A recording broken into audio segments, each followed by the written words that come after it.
வணக்கம்.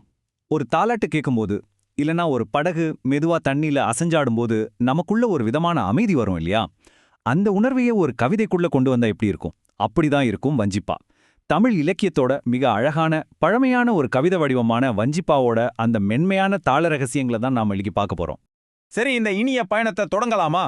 நாம என்னென்ன பார்க்க போறோம்னா, முதல்ல வஞ்சிப்பாவோட இதய துடிப்பான ஓசையிலிருந்து ஆரம்பிக்க போறோம்.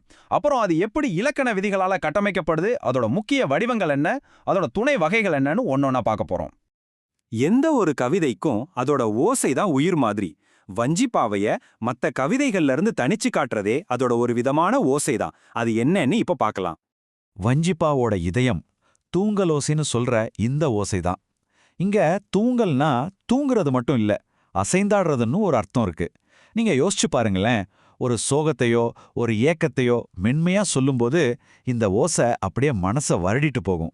யாப்பருங்களக்காரிகையிலிருந்து இந்த வரிகளை கொஞ்சம் கவனிச்சு கேளுங்க. வார்த்தைகள் அவசரப்படாம மெதுவா அசைஞ்சு போறத உணர முடியுதா?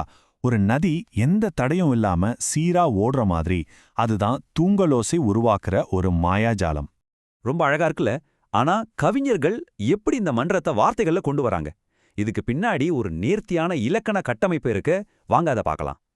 சரி, அந்த அழகான ஓசைக்கு பின்னாடி இருக்கிற இலக்கண ரகசியம் என்ன? இதுக்கு ரெண்டு விஷயம் தான் ரொம்ப முக்கியம். ஒன்னு, வஞ்சிப்பாவுக்குன்னே இருக்கிற பிரத்யேகமான சீர்கள். இன்னொன்னு, அந்த சீர்களை இணைக்கிறதுக்கான ஒரு தனித்துவமான விதி.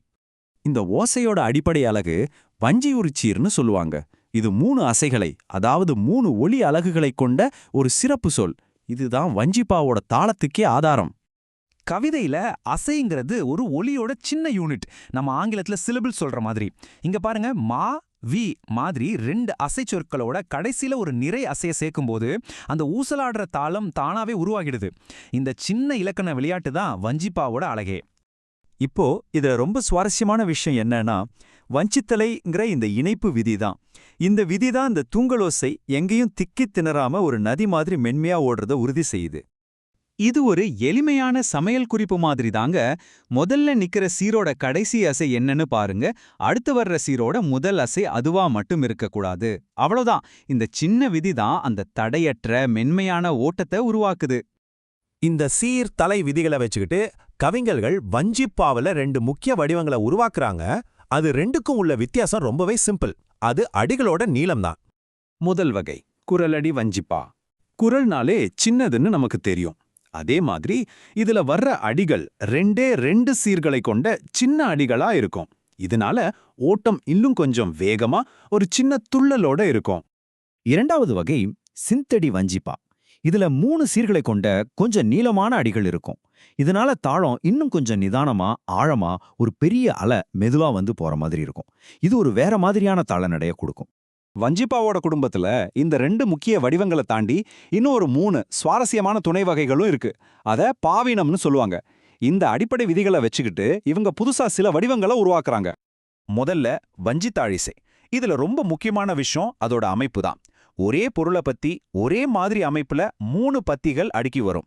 ஒரே கருத்தை திரும்ப திரும்ப வலியுறுத்தி சொல்றதுக்கு இது ஒரு ரொம்ப அழகான உத்தி. அடுத்து வஞ்சித்துறை. இதுக்கு முன்னாடி பார்த்த தாழிசை மாதிரி இல்லாம இது ரொம்பவே சுருக்கமானது. 4 சின்ன அடிகளை கொண்ட ஒரு தனிப்பாடல். ஒரு சின்ன ஹைக்கூ மாதிரி ஒரு பெரிய விஷயத்த 4 வரியில நறுக்குன்னு சொல்லிடும். கடைசியா வஞ்சி விருத்தம். இதுவும் 4 வரி கொண்ட ஒரு பத்தி தான். ஆனா இதுல நாம முன்னாடி பார்த்த அந்த நீளமான 3 சீர் அடிகளை பயன்படுத்துவாங்க. அதனால இதுல சொல்ற கருத்து இன்னும் கொஞ்சம் விரிவாவும் ஆழமாவும் இருக்கும். சரி, நாம இவ்ளோ நேரம் பார்த்த இந்த நேர்த்தியான கவிதை வடிவத்தோட முக்கியமான அம்சங்களை எல்லாம் சட்டுன்னு ஒரு தடவை தொகுத்து பார்த்திடலாம். சுருக்கமா சொல்லணும்னா, வஞ்சிப்பாங்கிறது அதோட மென்மையான தூங்கலோசைக்காகவே தனிச்சு நிக்குது. அந்த ஓசையை உருவாக்கவே பிரத்யேகமான கணிச்சீர்களும் வஞ்சித்தலைங்கிற இணைப்பு விதியும் இருக்கு. அடிகளோட நீளத்தை பொறுத்து குரலடி, சிந்தடின்னும், அமைப்பு முறையை பொறுத்து தாழிசை, துறை, விருத்தம்னும் இது பல வடிவங்கள் எடுக்குது.